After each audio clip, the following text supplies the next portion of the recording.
అందరికీ ఈరోజు video eggless banana కేక్ని ఎలా చేసుకోవాలో సింపుల్గా చూసేద్దాం.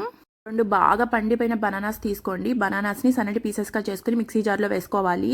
అండ్ బెల్లం తీసుకోండి. బెల్లానికి బదులు మీరు షుగర్ కూడా యాడ్ చేసుకోవచ్చు. ఇందులో ఫ్రెష్ పెరుగు వేసుకోవాలి, పుల్లటి పెరుగు వేయకూడదు. అండ్ నేనైతే ఆయిల్ వేసాను. మీరు కావాలంటే మెల్టెడ్ బటర్ కానీ, నెయ్యి కానీ, లేదంటే ఫ్రీడమ్ ఆయిల్ కానీ యాడ్ చేసుకోవచ్చు. అండ్ ఇందులో ఎసెన్స్, ఏం ఎసెన్స్ వేసుకోవాలంటే పైనాపిల్ ఎసెన్స్ కానీ, వెనిలా ఎసెన్స్ కానీ యాడ్ చేసుకోవచ్చు. ఇవన్నీ వేసాక ఇంగ్రీడియంట్స్ మూత పెట్టేసి ఒక 3 మినిట్స్ వరకు నాన్ స్టాప్గా బ్లెండ్ చేసుకోండి.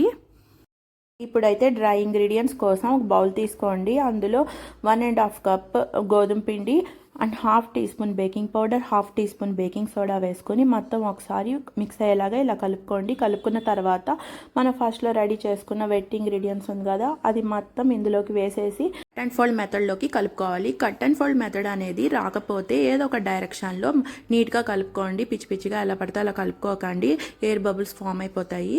అండ్ ఇలా కలిపేసుకున్న తర్వాత అందులోకి చాకో చిప్స్ ఎక్కువగా యాడ్ చేసుకోండి, బాగుంటాయి. ఈ బనానా కేక్కి చాకో చిప్స్ ఎక్కువ వేస్తేనే చాలా బాగుంటాయి. ఇంకా హెల్తీగా కావాలంటే దీంట్లోకి వాల్నట్స్ కూడా యాడ్ చేసుకోవచ్చు. రెడీ చేసుకున్న బ్యాటర్ని కేక్ టిన్లోకి బటర్ పేపర్ వేసుకొని ఈ మనం కలుపుకున్న బ్యాటర్ మొత్తాన్ని అందులోకి వేసి ఇలా స్పూన్తో స్ప్రెడ్ చేయండి. స్ప్రెడ్ చేసిన తర్వాత పైన ఎక్స్ట్రా చాకో చిప్స్ వేసుకోండి, చాలా బాగుంటుంది. కేక్ని నేను ఎయిర్ ఫ్రైయర్లో బేక్ చేస్తున్నాను. ఎయిర్ ఫ్రైయర్లో పెట్టేటప్పుడు 180 degrees 20 minutes అయితే టైం పెట్టుకోవాలి. చాలామంది వీడియోస్ చూస్తున్నారు కానీ వీడియోకి లైక్ చేయట్లేదు. ప్లీజ్ వీడియోకి లైక్ చేసి చూడండి. బేక్ చేసుకోవడం అయితే రెడీ అయిపోయింది. ఇప్పుడు బయటికి తీసేసి దానిపైన ఒక కాటన్ క్లాత్ వేసేసి ఆరబెట్టేసుకుంటున్నాను. మీరు కూడా దేంట్లో బేక్ చేసుకున్నా సరే పైన ఒక కాటన్ క్లాత్ వేసేసి ఆరబెట్టేసుకోండి, లేకపోతే పై పార్ట్ వరకు డ్రైగా అయిపోతుంది.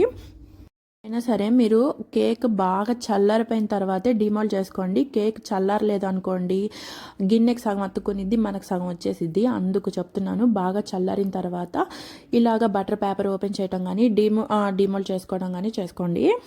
ఇలా పీసెస్గా చేసుకొని ఎయిర్ టైట్ కంటైనర్లో పెట్టుకోండి. 3 days ఖచ్చితంగా నిల్వ ఉంటుంది. 3 days తర్వాత అసలు నిల్వ ఉండదు.